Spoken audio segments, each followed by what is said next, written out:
ஹல்லேலூயா.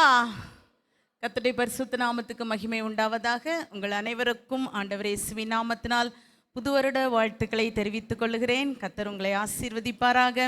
இந்த வருஷத்திலும் அவர் நமக்கு தந்திருக்கிற வார்த்தையின்படி திருப்தியாக்கி உங்களை நடத்துவாராக. உங்கள் ஆவி ஆத்துமா சரீரத்திலே தேவனால் தரப்படுகிற அந்த திருப்தி உங்கள் வாழ்க்கையிலே நிறைவாய் உண்டாகும்படியாக உங்களை வாழ்த்துகிறேன். கர்த்தர் உங்களை ஆசீர்வதிப்பாராக. இந்த நாளில் வந்திருக்கிற உங்கள் ஒவ்வொருவருக்கும் இந்த கூடுகை மிகவும் ஆசீர்வாதமாக இருக்கட்டும். ஒரு வைராக்கியம் என்கிற ஒரு வார்த்தை, வைராக்கியம் என்றால் ஜீல், ஒரு பெரிய ஆர்வம், ஒரு பேரார்வம், ஒரு பேஷன், ஒரு கட்டுக்கடங்காத பேரார்வம். அது அடக்கவே முடியாது. அந்த பேஷன் ஒரு டிட்டர்மினேஷன், ஒரு உறுதியான தீர்மானம், அதாவது அதை விட்டு மாற முடியாது. டிட்டர்மினேஷன் அப்படி இருப்பதுதான் ஒரு வைராக்கியம் என்கிற ஒரு சொல். இது மிகவும் ஆழமானது, ஆச்சரியமானது. எஸ்பெஷலி வாலிபர்களுக்குள்ளாய் அதிகமாக இருக்கிற ஒரு காரியம் வைராக்கியம். எல்லாருக்குள்ளேயும் இருக்கும், ஒவ்வொருவருக்குள்ள ஒவ்வொரு விதமாக, ஆனால் வாலிபர்களுக்குள்ளாக மிக சிறப்பாக இருக்கிற ஒரு காரியமாக இருக்கிறது. ஒரு காரியத்தை சாதிக்கும்படியாக ஒரு மன உறுதி, நினச்சிட்டா அதில் மாற்றம் இல்லை. அப்படி இருக்கீங்களா? இருக்கீங்க தானே? நினச்சிட்டா அதில் என்ன செய்யலாம்? சாதிக்கலாம். அது நல்லதோ கெட்டதோ அது ரெண்டாவது விஷயம்.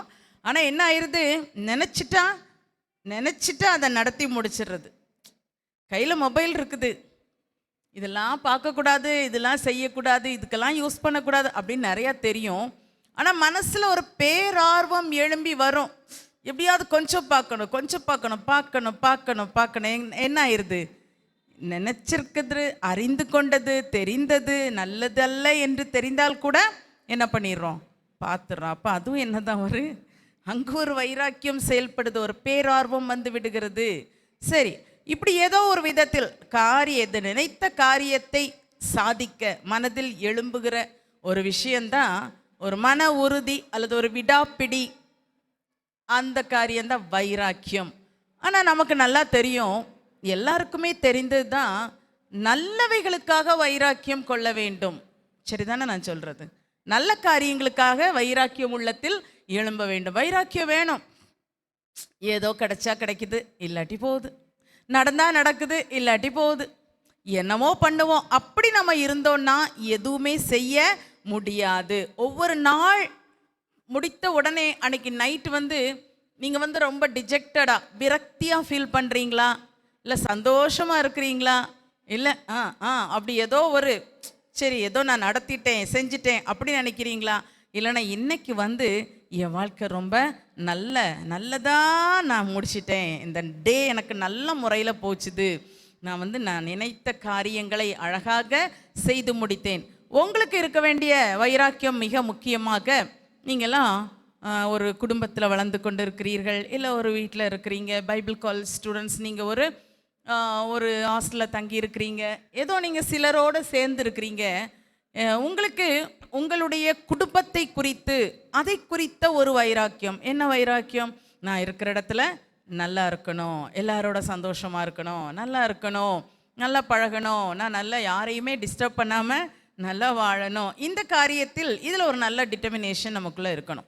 வீட்லேயும் அப்படி தான். இது ஏன் வீடு தானே, என்னவும் பண்ணுவேன், செருப்பை கலத்தி எங்கேயும் போடுவேன், புக்ஸ் எடுத்து எங்கேயும் போட்டுருவேன். இது ஏன் வீடு, சாப்பிட்ட தட்டை அப்படி வச்சுட்டு போயிடுவேன். இது ஏன் வீடு, அப்படியும் டிட்டர்மினேஷன் இருக்கும். நான் ஏன் யாராவது செய்யட்டும் அப்படி நினைக்கிறது இல்லை.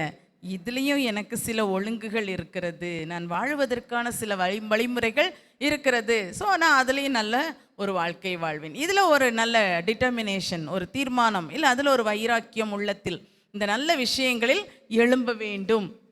முதன்மையாக சொன்னால் தேவனை குறித்த காரியங்களில் நல்ல வைராக்கியம் வேணும். பேசிக்கலி தினம் பைபிள் படிக்கணும், ஜெபம் பண்ணணும். ஒரு நாளைக்கு எத்தனை அதிகாரம் படிக்கணும்? குறைந்தது 3 அதிகாரம். இதில் சில பிள்ளைகள் 2025 வருஷத்துக்கு ஒரு தடவை 2 தடவை பைபிள் படித்து ப்ரைஸ் வாங்கினீங்க. உங்களுக்கு என்னுடைய வாழ்த்துக்கள். இனி அடுத்த வருஷம் இன்னும் அதிகரிக்க பண்ணுங்க. இது வரைக்கும் அந்த ஒரு தடவை கூட நான் படித்து முடிக்கல அப்படின்னு யாராவது இருப்பீங்கன்னா, இந்த வருஷம் தீர்மானம் எடுத்துருங்க. உங்களுக்குள்ள ஒரு வைராக்கியம் வரட்டும். ஏன் ஒரு நாளைக்கு 3 அதிகாரம் என்னால் படிக்க முடியாதா? எவ்வளவோ பாடம் படிக்கிறேன், எவ்வளவோ என்னெல்லாமோ வாசிக்கிறேன், 3 அதிகாரம் எனக்கு படிக்க முடியாதா என்ற ஒரு வைராக்கியத்தை எடுத்து இந்த வருஷ இறுதிக்குள்ளாக, இந்த 1 இயர்க்குள்ளாக நீங்கள் என்ன பண்ணிடுங்க, ஒரு தடவையாவது வேதாகமத்தை படித்து முடியுங்கள். அது உங்கள் வாழ்க்கைக்கு ஆசீர்வாதமாக இருக்கும். அதே போல் ஜெபிக்கிற காரியம். சிலர் 5 நிமிஷம் பண்ணுவீங்க, சிலருக்கு ரொம்ப நேரம் ஜெபம் பண்ண மாதிரி இருக்கும். கிளாக்கை பார்த்தீங்கன்னா 2 மினிட்ஸ் கூட ஜெபம் பண்ணியிருக்க மாட்டீங்க. அப்படிலாம் இருப்பீங்க. உங்கள் வாழ்க்கையில் ஒரு தீர்மானம் எடுக்கணும், நான் நல்ல ஜெப வாழ்க்கையில் வளர வேண்டும், நான் நல்லா ஜெபிக்கணும். இப்படி பேசிக்கான காரியத்தில் நீங்கள் வளரணும், கட்டாயம் வளர்ந்தாகணும். இன்னும் நம்ம அது கூட வளராமல் இருந்தோன்னா ஒரு தேவ பிள்ளை என்று சொல்லுகிறதில் ஒரு அர்த்தமே இல்லாமல் போயிடும். அது வெட்கப்பட வேண்டிய விஷயம். ஏன்னா நாம் இன்றைக்கு எதற்காகவோ வைராக்கியம் கொள்ள வேண்டிய காலகட்டத்தில் வந்திருக்கிறோம், சும்மா இருக்கிறதுக்கு இல்லை. அப்போ அதுக்கெல்லாம் வைராக்கியம் கொள்ள வேண்டும், எழும்ப வேண்டும் என்று சொன்னால் பேசிக்கலி ஆண்டவருடைய காரியத்தில் வேதம் படிக்கிறது, ஜெபிக்கிறது, ஆலய ஆராதனைகளுக்கு வருவது, கூட்டங்களில் பங்கு பெறுவது, இந்த மாதிரி காரியங்களில் அது ஒரு வைராக்கியத்தோடு இருக்கணும். சரி இன்னைக்கு பரவாயில்ல, லேட்டாக போவோம், இன்னைக்கு ஒரு நாள் லேட்டாக போவோம், அடுத்த நாள் சரி பண்ணிக்கலாம் அப்படி நினச்சிங்கன்னா அடுத்த நாள் நெவர் கம்ஸ், வரவே செய்யாது. அன்னைக்கே சரி பண்ண, ஐயோ நான் இப்படி ஆயிட்டனே. இந்த வைராக்கியம் எழும்பணும் அப்படின்னா தவறுகள் வாழ்க்கையில் நடக்க தான் செய்யும், குறைவுகள் வரதான் செய்யும். ஆனால் ஒரு வைராக்கியம் வேணும். அப்படி லூஸில் விட்டுட்டோம் அப்படின்னா ஒன்றுமே நம்ம தேரவே முடியாது. எனவே அதில் ஒரு வைராக்கியம் எடுக்கணும். இல்லை நான் கரெக்ட் டைமுக்கு போகணும், சரி இவ்வளோ நேரம் 5 நிமிஷம் ஆயிடுச்சு, நான் கொஞ்சம் கூட ஃபாஸ்ட் ஆகி எப்படியாவது ஒரு 1/4 மணி நேரத்தில் சர்ச்சில் போய் சேர்ந்துடணும். அப்படி அந்த நேரமே ஒரு வைராக்கியம் எடுத்தீர்கள் என்றால் தான் அடுத்த நாள் உங்களுக்கு அந்த டைமை கரெக்டாக ஃபிக்ஸ் பண்ணி அதை கீப்பப் பண்ண முடியும். ஸோ இப்படி ஒரு தேவனுக்கு அடுத்த காரியங்களில் வைராக்கியம். இப்போ உங்களுடைய ப்ரெசன்ட் லைஃப்பில் படிப்பு இல்லையா, நீங்கள் கற்றுக்கொண்டு இருக்கிறீர்கள், படித்து கொண்டு இருக்கிறீர்கள். உங்களுடைய அந்த படிப்பு வாழ்க்கையில் ஒரு வைராக்கியம். சிலர் வேலை பார்க்குறீங்க, வேலை பார்க்குறவங்க உங்களுடைய தொழிலாக இருக்கலாம், வேலையாக இருக்கலாம், எதுவாக இருக்கலாம், அதில் உங்களுக்கு ஒரு வைராக்கியம். ஏன்னா அதில் ஒரு தீராத ஒரு பேஷன் இருக்கணும் படிப்பில். இல்லாட்டா என்ன செய்ய முடியாது, படிக்க முடியாது. யாரோ எங்கெங்கேயோ படிக்கிறாங்க, மேலே வேலைக்கு ஏறி வராங்க, செலக்ட் ஆகுறாங்க, வேலை பார்க்குறாங்க, அப்படி பார்த்துட்டு இருந்தீங்கன்னா நீங்கள் ஒரு நாளும் முன்னேற முடியாது. சின்ன ஒரு டீனாக இருக்கலாம், நீ டீன் பாயாக இருக்கலாம், டீன் கேர்ளாக இருக்கலாம், இப்போமே நீ நல்லா படிக்க ஆரம்பிச்சிடணும். நல்ல ஒரு ஆசையோடு படிக்க ஆரம்பித்தா நான் நல்லா படித்து ஆண்டவர் எனக்கு என்ன வாழ்க்கை என்ன மேன்மை வைத்திருக்கிறாரோ அதில் நான் பிடிச்சுக்கணும், அதில் நான் ஏறணும், இந்த ஒரு எண்ணத்தோட கூட படிக்கணும். சரி, இன்னைக்கு நம்முடைய வாழ்க்கையிலே வர வேண்டிய விசேஷமான ஒரு வைராக்கியத்தின் காரியங்களை 2 வேதாகம நபர்கள் மூலமாக உங்களுக்கு சொல்லி நாம் அதற்காக ஜெபிக்க போகிறோம். முதலாவது, கர்த்தருக்காக பக்தி வைராக்கியம் கொண்ட ஒரு பினேகாஸ் என்கிற ஒரு நபரை பார்க்கிறோம். பினேகாஸ் கேள்விப்பட்டிருக்கீங்களா? யாருக்கெல்லாம் தெரியும் கை தூக்குங்க. பினேகாஸ் சரி, பாதிக்கு மேலே தெரியுது, சந்தோஷம். இந்த பினேகாஸ் யார் என்றால், இவர் ஆசாரியனாகிய ஆரோனுடைய பேரன். ஆசாரியனாகிய ஆரோனுடைய மகன் எலெயாசாருடைய மகன். அப்படின்னா தாத்தா யாரு? ஆரோன், அப்பா எலெயாசார். இந்த ஒரு ஆசாரிய குடும்பத்தில், இந்த லேவியின் கோத்திரத்தில் பிறந்த ஒரு நபர் இந்த பினேகாஸ். இந்த பினேகாஸ் அவருடைய வாழ்க்கையில் அவர் வெளிப்பட ஆரம்பித்த அந்த காலம் மிக ஒரு பயங்கரமான ஒரு காலகட்டம். ஏனென்றால் இஸ்ரவேல் ஜனங்கள் எகிப்திலிருந்து புறப்பட்டு வந்து அவர்கள் கானானுக்கு நேராக வர்றாங்க. அந்த மோவாபின் சமனான வெளியில் வரும்போது அந்த இடத்துல அவர்கள் கூடாரம் போட்டு எல்லாம் அழகாக தங்கி இருக்கிறாங்க. இந்த ஜனத்தை குறித்ததான ஒரு பயம், ஒரு த்ரெட் அந்த ஏரியா மக்களுக்கெல்லாம் இருந்துச்சு. ஏன்னா இவர்கள் வர்ற இடத்துலலாம் பயங்கரமான வெற்றி கொள்கிறாங்க, இவங்களுக்கு முன்னாடி யாருமே நிற்க முடியவில்லை, இவங்களுடைய தேவன் மகாபெரிய தேவன் அப்படின்னு சொல்லி எல்லாரும் ரொம்ப பயப்படுறாங்க. இந்த மோவாபின் ராஜாவும் ரொம்ப பயப்படுறார், அந்த பாலாக். இந்த ராஜா பயந்ததுனால என்ன பண்ணுறாரு, அவர் கண்டுபிடிச்ச ஒரே விஷயம் என்ன அப்படின்னா, இவங்களோட யுத்தம் பண்ணி ஜெயிக்க முடியாது, ஆனால் இவங்களை யாரையாவது வச்சு சபித்து இந்த ஜனத்தை நாசம் பண்ணணும். இன்னைக்கும் கூட நீ கர்த்தரால் தெரிந்து கொள்ளப்பட்ட தேவனுடைய பிள்ளை, அவர் தனக்காக உன்னை தெரிந்திருக்கிறார், அவரை எப்படி உன்னை நடத்த சித்தம் வச்சிருக்கிறார் என்று தன்னுடைய உள்ளங்கைகளில் உன்னை வரைந்திருக்கிறார். அவ்வளோ வைராக்கியமாக கர்த்தர் உனக்காக இருக்கும்போது உன்னை குறித்ததான பயம் மற்றவர்களுக்கு எப்படி இருக்கிறது? அன்று தேவ ஜனமாகிய இஸ்ரவேலை குறித்து மற்ற ஜனங்களுக்குள்ளாக பயங்கரமான ஒரு பயம். இன்னைக்கு உன்னை என்ன சொல்றாங்க பார்க்கும்போது, இவன் ஒரு கிறிஸ்தவனா, இவன் ஒரு ஆவிக்குரிய பிள்ளையா, இவன் என்ன பண்றா, பைபிள் தூக்கிட்டு போறாளா என்று, இப்படியெல்லாம் செய்கிறவள் இப்படி பேசுறாளே, இப்படி நடக்கிறாளே என்று உன்னை குறித்த துர்சாட்சி இருக்கிறதா? இல்லை என்றால் உண்மையாகவே இருந்தால் இப்படித்தான் இருக்கணும், இந்த சர்ச்சுக்கு போற இந்த பிள்ளைய மாதிரி தான் இருக்கணும் அப்படின்னு சொல்றாங்களா? இப்படி ஒரு சாட்சி விளங்க பண்ண வேண்டும். ஏனென்றால் அன்றைக்கு இந்த தேவ ஜனம் அவர்கள் அவ்வளோ அழகாக, அவர்களுடைய பாளையம் ஒழுங்குள்ளதாக இருந்தது, அவங்க வீடு அவ்வளோ ஒழுங்குள்ளதாக இருந்தது, அவங்களுடைய வாழ்க்கை அவ்வளவு நன்றாக இருந்தது. அது மட்டுமல்ல, தேவன் அவர்களோடு இருந்ததினால் எப்போ அவர்கள் எதிரிகளை சந்திக்கிறார்களோ அந்த நேரத்தில் எல்லாம் வெற்றி. ஹல்லேலூயா! அப்படி ஒரு வெற்றி பெற்றுக்கொண்டே வரும்போது தான் இந்த பாலாக் ராஜா, அந்த மோவாபின் ராஜாவுக்கு அதிகமான பயம் வந்துருது. இவங்களை பார்த்த உடனே இந்த பயந்து இவர் உடனே பிலேயாம் என்கிற ஒரு தீர்க்கதரிசியை கொண்டு வரார். அந்த பிலேயாம்கிட்ட சொல்லி விடுறார், நீ வந்து சபிக்கணும், இந்த கதையெல்லாம் உங்களுக்கு தெரியும், சொல்லி கொண்டு போனால் நமக்கு டைம் பத்தாது. அப்போ இவர் சபித்து பார்க்கிறார், அங்க சாபமே வெளிப்படலை, ஆண்டவர் இவர்களை ஆசீர்வதிக்கிறார். அந்த பிலேயாம் தீர்க்கதரிசி கூட கண்டுபிடிச்சிட்டாரு, இஸ்ரவேலை ஆசீர்வதிப்பதே கர்த்தருக்கு பிரியம் என்று பிலேயாம் கண்டுபிடிச்சிட்டார். அந்த அளவுக்கு ஆசீர்வாதம். இந்த மோவாப் ராஜாவுக்கு எதுவுமே செய்ய முடியல. கடைசியில் என்ன பண்ணா தெரியுமா? தந்திரமான ஒரு சற்பனையான ஆலோசனையை இந்த பிலேயாம் இந்த மோவாப் ராஜாவாகிய பாலாக்குக்கு சொல்லி கொடுத்துட்டான். ஏன்னா இந்த ஜனத்தை நீ ஒண்ணுமே பண்ண முடியாது, ஏன்னா இவர்களுடைய தேவன் இவர்களோடு இருக்கிறார், இது பரிசுத்த ஜனம். இந்த பரிசுத்த ஜனம் தேவனுக்கு பிரியமற்ற காரியங்களை செஞ்சிட்டாங்கன்னா என்ன ஆயிரும்? அசுத்தமான ஜனம் ஆயிரும். அப்ப அந்த தேவனே இவர்களை அழித்து போடுவார் அப்படிங்கிறதுக்காக ரகசியமான ஒரு ஆலோசனை சொல்லி கொடுத்துட்டார். பிலேயாம் தன்னுடைய வழியில ரொம்ப நல்ல பிள்ளை மாதிரி போயாச்சு. இப்ப பாலாக் ராஜா என்ன பண்றார்? இந்த மோவாபிய ராஜாவாகிய இந்த பாலாக் தன்னுடைய அந்த திட்டத்தை நிறைவேற்றுவதற்காக முயற்சிக்கிறார். அதுதான் நம்ம எண்ணாகமம் 25வது அதிகாரம் ஆரம்ப வசனங்கள்ல படிக்கிறோம்.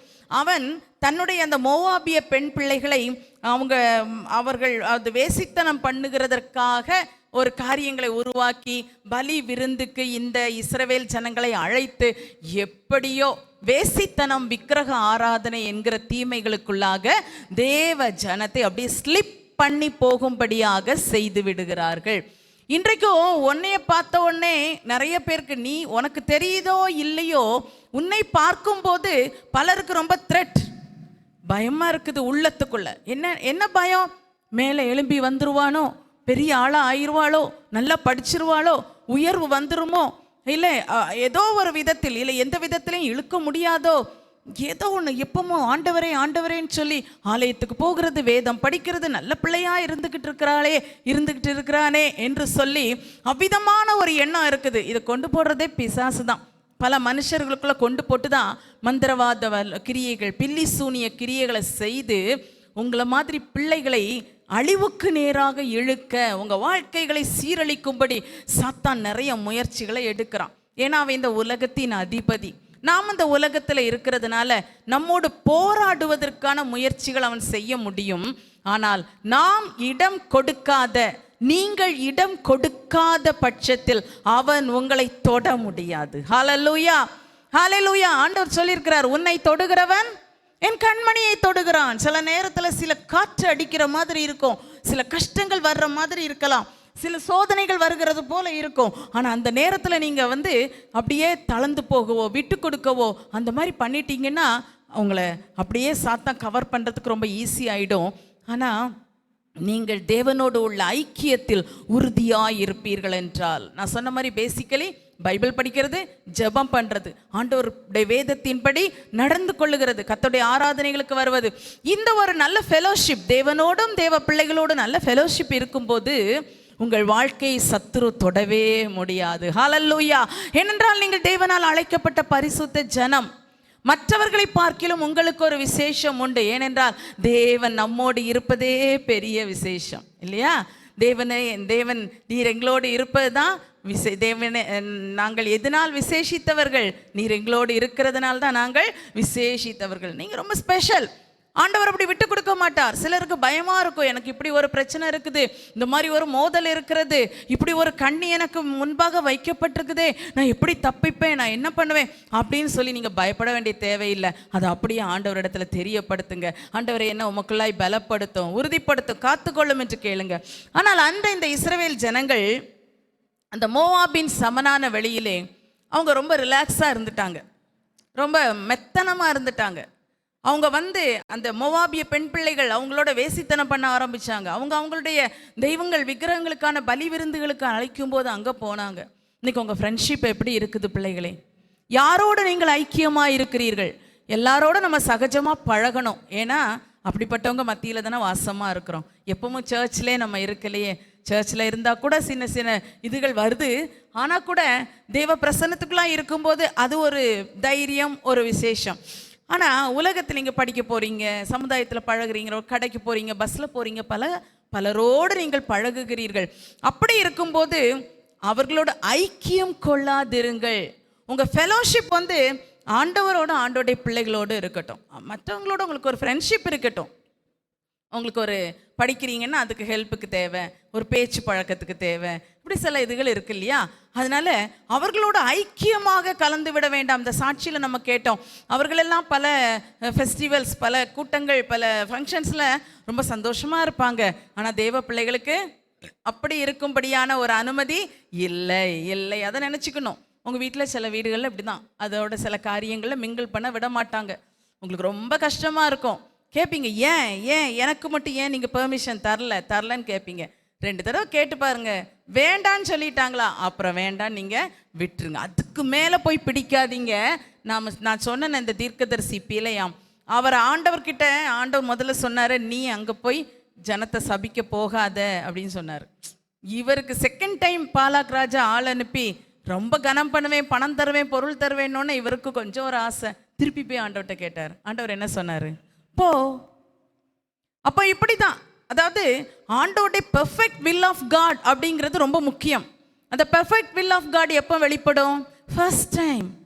உங்கள் பெற்றோர் மூலமாக இருக்கலாம், உங்கள் பாஸ்டர் மூலமாக, ஊழியர்கள் மூலமாக இருக்கலாம், உங்களை நடத்துகிற கவுன்சிலர்ஸ், சண்டே ஸ்கூல் டீச்சர்ஸ் யார் மூலமாவது இருக்கலாம்.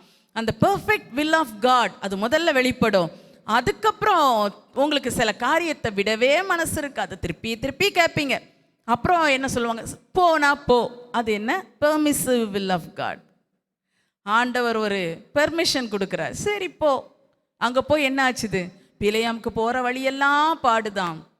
அங்கே போயிட்டு அந்த பாலாக் ராஜாவை அவரால் விடவே முடியலை.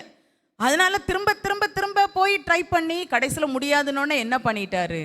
ரகசியமான கெட்ட ஆலோசனையை கொடுத்துட்டார். அப்புறம் அவர் என்ன, அந்த ஆசீர்வாதம்லாம் இஸ்ரவேலுக்கு சொல்லும்போது இவர் கடைசியில் சொல்லுவார், நீதிமான் மரிப்பது போல் நான் மரிப்பேனாக அப்படின்னு கேட்பாரு. நிச்சயமா நீதிமானுடைய மரணம் அவருக்கு இல்லை. யுத்தத்திலே சாதாரண ஒரு மக்கள் இல்லை, வேற யுத்த வீரர்கள் படுகாயப்பட்டு சாகிற மாதிரி ஒரு சாவு தான் இந்த தீர்க்கதரிசிக்கு வந்தது. இன்றைக்கு தேவனால் விசேஷமான அழைக்கப்பட்ட தேவ பிள்ளையே, ஓ வாழ்க்கையில தேவனுடைய பெர்ஃபெக்ட் வில் தான் நிறைவேறணும். அது உனக்கு எப்படி வெளிப்படுமோ ஆண்டவர் வச்சிருக்கிறாரோ உனக்கு வெளிப்படுத்தி தருவார். அதுக்கு மேலே நீ போய் இல்லை ஆண்டவரே எனக்கு இது வேணும் ஆண்டவரே, இல்லை ஆண்டவரே நான் இப்படி போகிறேன் ஆண்டவரே, இல்லை ஆண்டவரே எனக்கு இப்படி ஒன்று கொடுங்க, அப்படி கேட்கவே செய்யாத. தெளிவாக தெரிஞ்சிருச்சா? அதுக்கு பிறகு கர்த்தாவே சொல்லும் அடியேன் கேட்கிறேன் இந்த மாதிரி அமைதியாக ஆண்டவர்கிட்ட உங்களுடைய சித்தத்தின்படி எனக்கு ஆக கடவது என்று அர்ப்பணித்து விடுங்கள். உங்கள் வாழ்க்கையை தேவன் மேன்மையாக வைப்பார்.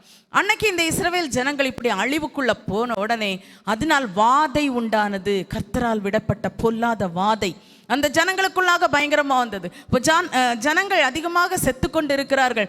இந்த மூப்பர்கள் இவங்கெல்லாம் சேர்ந்து இருந்து நீ என்ன பண்ணலாம் அப்படின்னு ஆலோசனை பண்ணும்போது இது தெரியுது, இது தேவ கோபம் வந்து விட்டது ஜனத்தின் மேலே.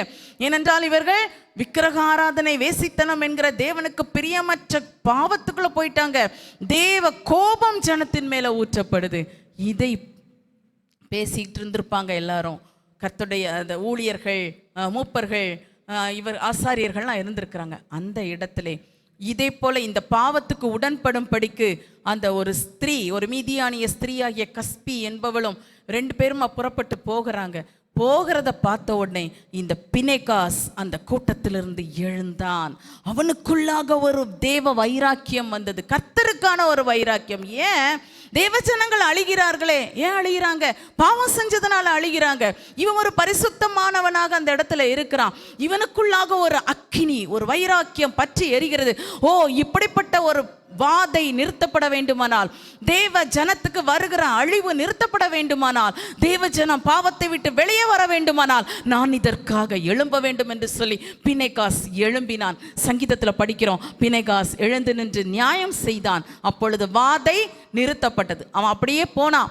அந்த ஸ்திரீயும் அந்த புருஷனும், அந்த ஸ்திரீயும் அந்த மனுஷனும் போகிற அந்த அறைக்குள்ள போனான். அவங்க பின்னால அவங்க பாவம் செய்யும்போது அவங்களை அப்படியே ஈட்டியினால குத்தி விட்டான். அவர்கள் மரித்து போனார்கள். வாதை நிறுத்தப்பட்டது. ஒருவனுக்குள்ளாக எழுந்த ஒரு வைராக்கியம். தேவஜனத்துக்குள்ளாய் பாவம் இருக்கிறதே, பாவம் செய்ததால் தண்டனை அனுபவிக்கிறார்களே, இது நிறுத்தப்பட வேண்டும். இன்றைக்கு இதற்காக தான் அன்பான வாலிபர்களை உங்களை கர்த்தர் எதிர்பார்க்கிறார். நான் பரிசுத்தமாய் ஆண்டவருக்காக வாழ்ந்து கொண்டிருக்கிறேன். நான் நல்ல பிள்ளையா இருக்கிறேன். என்னை பற்றி நல்ல சாட்சி இருக்குது. நான் இப்படியே ஆண்டவருக்கு பிரியமா வாழ்ந்துருவேன். அங்கங்க நான் திரும்ப மாட்டேன், கர்த்தருக்காக வாழவேன்னு சொல்லி உறுதியா இருக்கிறீங்க. ஆனா உன்னை குறித்து இந்த வருஷம் ஆரம்பத்தில் தேவனுக்கு ஒரு நோக்கம் இருக்கிறது. நீ தேவனுக்காக வைராக்கியம் கொண்டு எழும்ப வேண்டும். ஹல்லேலூயா. பினெகாசுக்குள்ளாக ஒரு வைராக்கியம் துளிர் விட்டது. அதுல நிறைய பேர் இருந்திருப்பாங்கல்ல. பினெகாசுடைய அப்பா இருந்திருப்பாரு, இன்னும் அநேகர் இருந்திருப்பாங்க. எத்தனை பேர் இருந்தாலும் யாருக்குள்ள இந்த வைராக்கியம் எழும்பல? வாலிபரே, வாலிப பிள்ளையே, உனக்குள்ளாக அந்த வைராக்கியம் எழும்ப வேண்டும் என்று கர்த்தர் எதிர்பார்க்கிறார். அன்றைக்கு அவன் ஈட்டியால் ஒரு கிரியை செஞ்சான், முடிஞ்சுது. இன்றைக்கு நீ கர்த்தருடைய சமூகத்தில் அதற்காக போராட வேண்டும். மட்டுமல்ல, உன்னால் ஆன மட்டும் கர்த்தருடைய வார்த்தைகளை, தேவன் உனக்கு தருகிற வார்த்தைகளை சம்பந்தப்பட்டவர்களுக்கு, உன்னோடு இருக்கிறவர்களுக்கு சொல்லணும். ஒரு அலர்ட் கொடுக்கணும்னு கர்த்தர் எதிர்பார்க்கிறார். அந்த வைராக்கியம் உனக்குள்ளாக எழும்பட்டும். இன்னைக்கெல்லாம் அலர்ட் கொடுக்கறதுக்கு ரொம்ப ஆள் இல்லை. எங்களை மாதிரி பெரியவங்க அலர்ட் கொடுக்கும்போது நாங்கள் பொதுவாக கொடுக்கலாம், தனிப்பட்ட விதத்திலும் எல்லாருக்கும் கொடுக்க முடியலை. ஏன்னா எல்லாரும் ஏற்றுக்கொள்றது இல்லை. ஆனால் உன்னோடு இருக்கிறவர்கள், உன்னோடு பழகுகிறவர்கள் நீ சொல்கிற வார்த்தைக்கு மதிப்பு கொடுப்பாங்க. உனக்கு தெரியுது உன் ஃப்ரெண்டு தவறான வழியில் போயிட்டு இருக்காங்கன்னு, அவள் தவறான ஒரு காரியத்தில் ஈடுபடுறான்னு தெரியுது. ஏன் நீ அதுக்காக வைராக்கியம் கொண்டு ஒரு ஆலோசனை கொடுக்கக்கூடாதா? ஆலோசனை கொடுக்க முன்னாடி ஜெபம் பண்ணணும். அந்த நபருக்காக வைராக்கியத்தோடு ஜெபிக்கணும். ஆண்டவரே, இது தேவ பிள்ளையப்பா. நான் சொல்றது தேவ பிள்ளைகளுடைய நிலைமை. ஏன்னா இஸ்ரவேல் தேவ ஜனம். அப்போ இவன் தேவ பிள்ளை, இவன் தேவ பிள்ளை, உம்மால தெரிந்து கொள்ளப்பட்டவன், ஞானஸ்நானம் பெற்றுக்கொண்டவன். இன்னைக்கு இப்படி தூரம் போகிறானே அப்பா, தூரம் போகிறாளே ஆண்டவரே, நீர் மீட்டுக்கொள்ளும் என்று அந்த ஒரு வைராக்கியம் உனக்குள்ள எழும்பட்டும். யார் எப்படி போனா என்ன, நான் என்னைய காத்துக்கணும்னு நினைக்காத. நீ காக்கப்படுவ, நீ உன்னை காத்துக்கொள்ளணும். அதே நேரத்தில் உன்னோடு இருக்கிறவர்களுக்கும் அந்த பாதுகாவலை கொடுக்கணும். பல நேரங்களில் நீங்க பார்ப்பீங்க, கெட்ட நண்பர்களோடு இருக்கிறவங்க, கெட்ட தோழிகள், அவங்க என்ன பண்ணுவாங்கன்னா, நீங்கள் செய்கிற தவறுகளை ரொம்ப என்கரேஜ் பண்ணுவாங்க. அதுக்காக நிறைய சீன்லாம் கிரியேட் பண்ணுவாங்க. அதுக்காக நிறைய காரியங்கள், அப்படி ஒரு எதிர்பார்ப்புகள், அந்த தவறான காரியத்தில் இன்னும் இன்னும் இன்னும் நீங்கள் ஆழமாய் செல்லும்படிக்கு உங்களுக்கு ரொம்ப சப்போர்ட் பண்ணுவாங்க. அப்படிப்பட்ட நண்பர்கள் இருக்கும்போது நீ ஏன் ஒரு பினெகாசாக ஆண்டவருக்காக நிற்கக்கூடாது? ஒரு தேவ வைராக்கியம் கொண்ட மகனாக, மகளாக நீ ஆண்டவருக்காக எழும்ப வேண்டும். இன்றைக்கு அநேக தேவ பிள்ளைகளுடைய வாழ்க்கைகள் சறுக்கலான பாதையில் போய் விழக்கூடிய விளிம்பில் இருக்கிறார்கள். அவர்களை தூக்கி எடுக்க, அவர்களுக்கு ஒரு நல்ல வாழ்க்கையை உண்டாக்க உன்னால் முடியும். ஆலோசனை அதில் வரும். ஏன்னா நீ நல்லா இருக்கிற, நீ பரிசுத்தமாக வாழ்கிற, நீ தேவனுடைய வார்த்தைகளை தியானிக்கிறாய். அன்பான மகனே, மகளே, உன்னை கர்த்தர் ஒரு பினெகாசாக எதிர்பார்க்கிறார். அந்த கிருபைகளை உனக்கு தரும்படி விரும்புகிறார். இந்த பினெகாசை குறித்து நம்ம பார்க்கும்போது, அவன் எழுந்து நின்று நியாயம் செய்தான். அவனுக்கு ஆண்டவர் சொல்றாரு, அவனுக்கு நித்திய ஆசாரிய பட்டத்தை நான் கொடுப்பேன். என்ன கொடுப்பேன்? நித்திய ஆசாரிய பட்டம். நான் முதலே சொன்னேன், இந்த பினெகாஸ் யாரு? ஒரு ஆசாரிய குடும்பத்தில் உள்ள மகன். அதனால நீங்க பாஸ்டர் பிள்ளைன்னு நினைச்சிடக்கூடாது. நாம எல்லாருமே ராஜரீக ஆசாரிய கூட்டமாக தான், அவருக்கு சொந்தமான ஜனங்களாக தான் புதிய ஏற்பாட்டு தேவ பிள்ளைகள் தெரிந்து கொள்ளப்பட்டிருக்கிறோம். இந்த தெரிந்து கொள்ளப்பட்டு கர்த்தரை ஆராதிக்கிற கர்த்தருடைய பிள்ளைகள் எல்லாருமே ஆசாரிய கூட்டம் தான். ஸோ நீங்கள் எல்லாரும் அந்த கூட்டத்தில் தான் இருக்கிறீங்க. உங்களுக்கு கர்த்தர் அந்த வாக்கை தருகிறார். உங்கள் சந்ததியோட முடிஞ்சிடாது. நித்திய சுதந்திரம், நித்திய சுதந்திரம் உங்களுடைய சந்ததி பரம்பரையாக. ஒருவேளை உங்கள் பெற்றோர் ரட்சிக்கப்படாதவங்களா இருக்கலாம், இல்லை நீங்கள் அந்த சந்ததியில் தான் ரட்சிக்கப்பட்டிருக்கிறீங்க, இல்லை இப்பதான் நீங்க ரட்சிக்கப்பட்டிருக்கிறீர்கள் என்றாலும் உங்களுக்கு நீங்கள் பிணைகாசை போல தேவ வைராக்கியம் கொண்டு தேவனுக்காக எழும்பும் போது பாவத்தில் விழுந்து கொண்டிருக்கிற தேவ ஜனத்தை மீட்கும்படி வைராக்கியம் கொள்ளும் போது நித்திய ஆசாரிய பட்டத்தை உங்களுக்கு தருகிறார். ஹல்லேலூயா, ஹல்லேலூயா. அருமையான உடன்படிக்கை வார்த்தைகளை கட்டளை இடுகிறேன்னு கர்த்தர் சொல்றார். நமக்கு அது வாசிக்க டைம் இல்லை. அந்த 25வது அதிகாரத்தை நீங்க வாசிச்சு பார்த்தீங்கன்னா ரொம்ப நல்லா இருக்கும், ரொம்ப சந்தோஷமா இருக்கும். நீங்க வீட்டில் போய் வாசித்து பாருங்கள். அடுத்ததாக ஒரு நபரை உங்களுக்கு முன்பாக நிறுத்த விரும்புகிறேன். யெகூ என்கிற ஒருவர். யெகூ இவனும் கர்த்தருக்காக வைராக்கியம் செய்தவன்.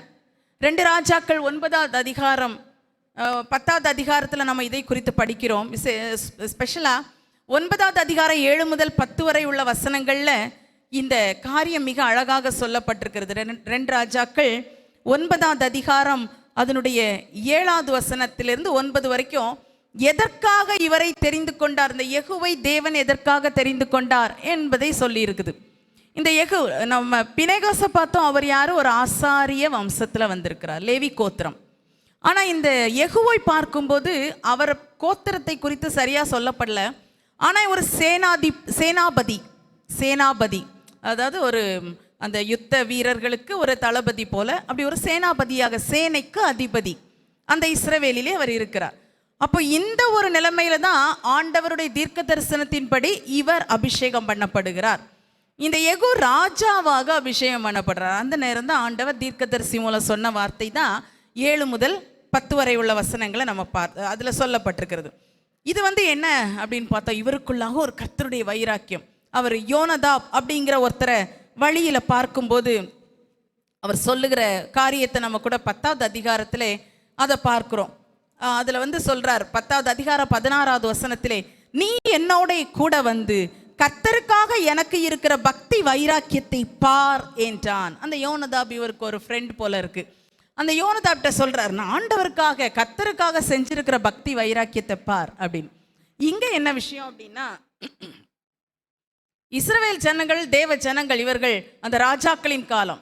நாம பார்த்தது முதல்ல பிணைகாசை பார்த்தது இஸ்ரவேல் ஜனங்கள் எகிப்திலிருந்து விடுதலையாகி கானானுக்கு நேராக வரும்போது. இந்த சம்பவத்தில் நம்ம பார்க்கிறோம் யெகூவுடைய காலம் ஒரு ராஜாக்களின் காலம். அந்த காலத்திலே யெசபேல் என்கிறவளால பயங்கரமான சீர்கேடு. தேசத்து ஜனங்கள் இதே போலதான் பாகால் என்கிற அந்நிய தெய்வத்தை பின்பற்ற ஆரம்பிச்சிடுறாங்க. அது நிமித்தமாக பயங்கரமான கிரியைகள். இந்த யெசபேல் கொடூரமான, அவ ராஜாத்தியாக இருந்தாள். ஆகாப் ராஜாவுடைய மனைவி. அவ அரசாளல, ஆனா அவ தான் எல்லாம் நடத்தி கொண்டிருந்தா. தேசம் சீர்கெட்டு போனது, ஜனங்கள் சீர்கெட்டு போனார்கள். இந்த ஆகாப் ராஜாவை குறித்து சொல்லி இருக்குது, தன் மனைவியின் வார்த்தைக்கு செவி கொடுத்த ஒருத்தன் ஒன்ன போல இருந்ததில்லப்பான்னு ஆண்டவரே சொல்லிட்டார். அவ்வளோ மோசமான ஒரு காலகட்டம். அந்த காலகட்டத்தில் தான் ஆண்டவர் தன் ஜனத்துக்கு மறுபடி ஒரு மீட்பை கொடுக்கும்படிக்கு, அதாவது அந்த தேசத்தில் இருக்கிற விக்கிரக ஆராதனையை ஒழித்து இந்த யெசபேலுடைய கொலையினால் இரத்தப்பழிகள் வந்த இவைகளையெல்லாம் நீக்கும்படிக்கு ஒரு கிரியை செய்யும்படிக்கு யெகூவை தெரிந்து கொண்டார். ஹல்லேலூயா, ஹல்லேலூயா. அந்த யெகூ அபிஷேகம் பண்ணப்பட்ட உடனே அவன் ஒரு ராஜாவாக இருந்ததில்லை. பட் அவன் காரியங்களை பார்த்திருக்கலாம். அவனுக்கு எதை பார்த்தாலும் அவனுக்கு தேவ திட்டம் வெளிப்படுத்தப்பட்டது. அந்த திட்டத்தை நிறைவேற்றுகிற, அந்த மிஷனை நிறைவேற்றுகிற ஒரு கிரியை தான் அவன் ரொம்ப ஸ்ட்ராங்காக செய்தான். அதான் அதில் சுமார் 28 வருஷம் என்று நினைக்கிறேன் அவன் அரசாளுகிறான். அந்த நாட்களிலே, அந்த ஆரம்ப காலகட்டத்திலே அந்த யெசபேலினால் உண்டான அந்த தீமைகள் இவைகளெல்லாம் மாட்டின ஆண்டவர் சொல்றாரு, அந்த யெசபேல் செய்த அந்த இரத்தப்பழி, அந்த இரத்தப்பழிகளெல்லாம் நீ தீர்க்கணும். அதுக்காக தான் தெரிந்து கொண்டேன். அந்த 7வது வசனம் முதல் சொல்லப்பட்டிருக்கிறது அதுதான். அதிலே, நான் என் ஊழியக்காரராகிய தீர்க்கதரிசிகளின் இரத்தப்பழியையும் கர்த்தருடைய சகல ஊழியக்காரரின் இரத்தப்பழியையும் யெசபேலின் கையிலே வாங்கும்படி நீ உன் ஆண்டவனாகிய ஆகாபின் குடும்பத்தை அழித்து விட கடவாய். சுவரில் நீர் விட நாய் கூட அவன் ஃபேமிலியில் இருக்கக்கூடாது, அவன் வீட்டில் இருக்கக்கூடாதுன்னு ஆண்டவர் சொல்லிட்டார். ஏன்னா ஆண்டவருக்கு அவ்வளோ ஒரு வைராக்கியம், கோபம். என் ஜனங்களை சீர்கெடுத்து போட்டார்கள், கர்த்தருடைய ஆசாரியர்களை கொலை செய்து போட்டார்கள். இவ்வளோ பயங்கரமாக இருக்கிறதுனால இந்த நாபோத்துடைய ரத்தம் ஒரு காரணமில்லாமல் சிந்தப்பட்டது. இவ்வளோ இரத்தப்பழி என்னை நோக்கி கூப்பிடுது. இதை தீர்க்கும்படிக்கு நீ ஒரு கிரியை செய்யணும். அதுதான் யெகூவுக்கு கொடுக்கப்பட்ட மிஷன். ஹல்லேலூயா, ஹல்லேலூயா. பினெகாஸ்க்கு என்ன மிஷன் கொடுக்கப்பட்டது? பாவத்தில் கிடக்கிற தேவ ஜனம் மீட்கப்பட வேண்டுமானால் அதற்கான ஒரு கிரியை செய்யறதுக்கு. ஆனா இங்கேயும் ஜனங்கள் எல்லாம் இவ்வளவு பரிதாபமாயிட்டாங்கன்னா அதுக்கு காரணமான சாத்தான் எதிரியின் கிரியையை அழிக்கும்படிக்கு தேவன் யெகூவை தெரிந்து கொண்டார். ஹல்லேலூயா. இன்றைக்கு கர்த்தர் அதற்காக தான் உங்களையும் தெரிந்து கொண்டிருக்கிறார். கர்த்தருடைய பக்தி வைராக்கியம் உங்களுக்குள்ளாக எழும்ப வேண்டும். அதற்கான ஒரு அபிஷேகம், அன்னைக்கு யெகூவுக்கு அபிஷேகத்தை ஊற்றி தான், அந்த தைலம் ஊற்றப்பட்டு தான் இந்த காரியங்கள் கொடுக்கப்பட்டது. அபிஷேகம் பெற்றுக்கொண்ட தேவ பிள்ளையே, நீ சும்மா கைத்தட்டி அந்நிய பாஷை பேசி கர்த்தரை ஆராதிப்பதற்காக மட்டுமல்ல, யெகூவை போல கர்த்தருக்காக எழும்பும்படிக்கு அந்த அபிஷேகத்தை கர்த்தர் உண்மையில ஊற்றி இருக்கிறார். ஹல்லேலூயா. ஆண்டவர்கிட்ட கேளுங்க, அப்பா நான் யெகூவ மாதிரி எங்க கிரியை செய்யணும், எந்த காரியத்துல நான் பண்ணணும்ப்பா, எனக்கு அதுக்கு வேண்டிக் கொள்ளக்கூடிய பாரத்தை தாரும், எனக்குள்ள இந்த வைராக்கியம் பற்றி எரியட்டும். என் தேவ ஜனத்துக்குள்ளாக எவ்வளவோ பாவமான செயல்கள் வருகிறது, கிரியைகள் வருகிறது. அப்ப இதற்கு விரோதமாய் நிற்கிற அந்த சாத்தானுக்கு விரோதமாய் நின்று நான் ஜெயம் எடுக்கக்கூடிய கிருபை எனக்கு தாரும். அதை முற்றிலுமாய் அழித்து தேவ ஜனத்தை மறுபடி எழுப்பி நிறுத்தக்கூடிய கிருபை எனக்கு தாரும் என்று கேட்கணும். ஹல்லேலூயா, ஹல்லேலூயா. இந்த யெகூவுக்கு கொடுக்கப்பட்ட வாக்குத்தத்தம் என்ன தெரியுமா? அவனுக்கு கிடைத்த ஆசீர்வாதம் என்ன தெரியுமா? பினேகாஸ்க்கு என்ன கிடைச்சது? நித்திய ஆசாரிய பட்டத்தை ஆண்டவர் கொடுத்தாரு. இந்த யெகூவுக்கு என்ன கொடுத்தார்? நீ நான் சொன்ன மாதிரி இந்த காரியத்தெல்லாம் நீ செஞ்சு முடிச்சிருக்கிற, அதனால 4 தலைமுறைக்கு அரசாளக்கூடிய பாக்கியத்தை உனக்கு தர்றேன். ஒரு ஆசாரிய பட்டம் பெற்றவனை, ஒரு ராஜா பட்டம் பெற்றவனை சந்ததிக்கு, ஒரு 4 சந்ததிக்கு சாதாரண விஷயமா? தாவீதுக்கு தலைமுறை தலைமுறைக்கும் வாக்கு பண்ணினார். இன்னைக்கு யெகூ தேவனுடைய கிரியையை எழும்பி செய்தபடியினால், தேவனுக்காக வைராக்கியமாய் எழுந்தபடியினால் ஆண்டவருடைய உள்ளமே குளிர்ந்துருச்சு. அப்பா 4 தலைமுறைக்கு உன் பிள்ளைகள் அரசாளுவாங்கன்னு சொன்னார். இன்னைக்கு ஆண்டவர் வந்து வாஞ்சியோடு தான் ஆவியானவர் நம் மத்தியில வந்திருக்கிறார். ஒரு பினேகாஸாக, ஒரு யெகூவாக தேவனுக்காக எழும்பும்படிக்கு கர்த்தர் உங்களை தெரிந்து கொண்டு இருக்கிறார். சும்மா ஒரு கிறிஸ்தவ வாழ்க்கை வாழ்றதுக்கு இல்லை, சும்மா ஒரு ஸ்பிரிச்சுவல் லைஃப் இல்லை, அது தேவையில்லை. நானும் என்னுடையதும் எனக்கானதும் அப்படி சொல்லி நான் ஒரு செல்ஃபிஷான ஒரு ஸ்பிரிச்சுவல் லைஃப் இல்லை, ஆண்டவருக்காக வாழும்படிக்கு, கர்த்தருக்காக வைராக்கியமாக இருக்கும்படிக்கு. உன் பக்கத்தில் இருக்கிற வாலிப உன்னுடைய நண்பர்களை கிறிஸ்துவுக்குள்ளாக தட்டி எழுப்ப, கட்டி எழுப்ப தேவன் உன்னை தெரிந்து கொண்டு இருக்கிறார். அந்த கிரியை செய்யும்படி அழைக்கிறார். எழுந்து நின்று கண்களை மூடி கர்த்தரை நோக்கி பார்ப்போமா? ஹல்லேலூயா, ஹல்லேலூயா. ஆண்டவர் ஒரு பெரிய மிஷனோட உங்க மத்தியில வந்திருக்கிறார். நீங்க அவருக்காக சில காரியங்களை செய்யும்படிக்கு உங்களுக்கு முன்பாக கர்த்தர் அதை வைக்கிறார். ஹல்லேலூயா. ஒரு பினேகாஸாக நீ எழும்பணும், ஒரு பினேகாஸாக நீ எழும்பணும். உன் கூட இருக்கிறவங்களாம் அப்படி இருக்கலாம். இந்த காலத்துல யாருமே வைராக்கியமா ஜெபம் பண்ணல. ஆண்டவரே, அப்படி ஒரு பவர்ஃபுல் ப்ரேயர் எங்க தாத்தா காலத்துல நான் பார்த்துருக்கிறேன். நீ நினைச்சிருக்கல?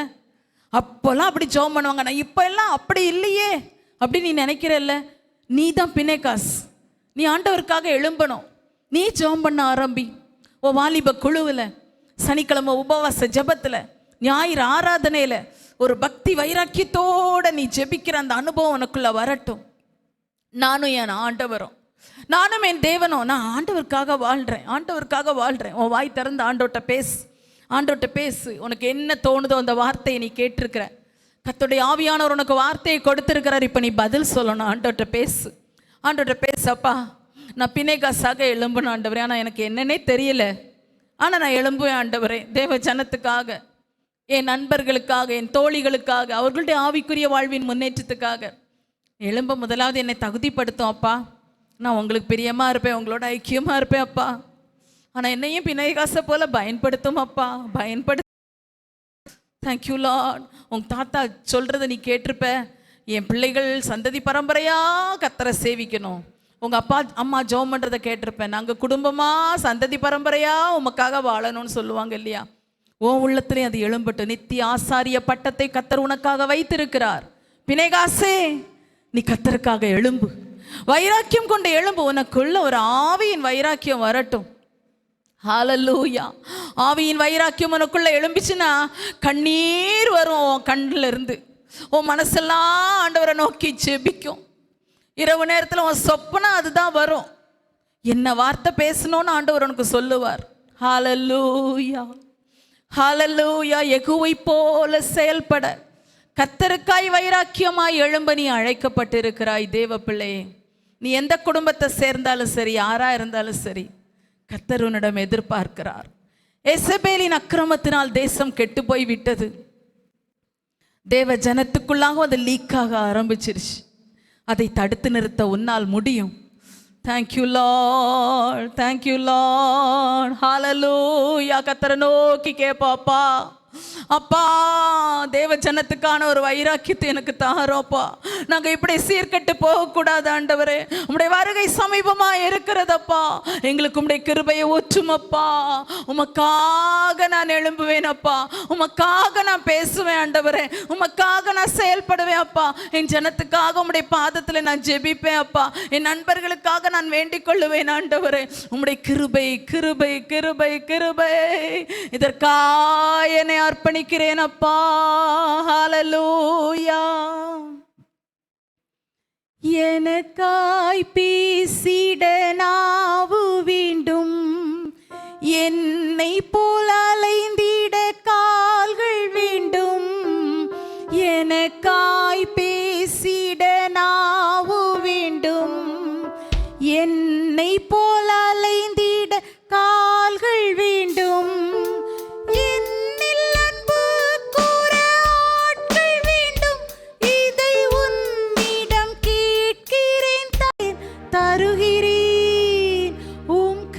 மெய்யாய் அர்ப்பணித்து ஆண்டவருடைய பாதத்திலே உம்முடைய கரத்திலே என்னை தருகிறேன் அப்பா. உம்முடைய பாதத்திலே தருகிறேன் அப்பா. பரம குயவனே, உமக்காக உருவாக்கும் அப்பா. நீர் உருவாக்கி என்னை பயன்படுத்தும் அப்பா.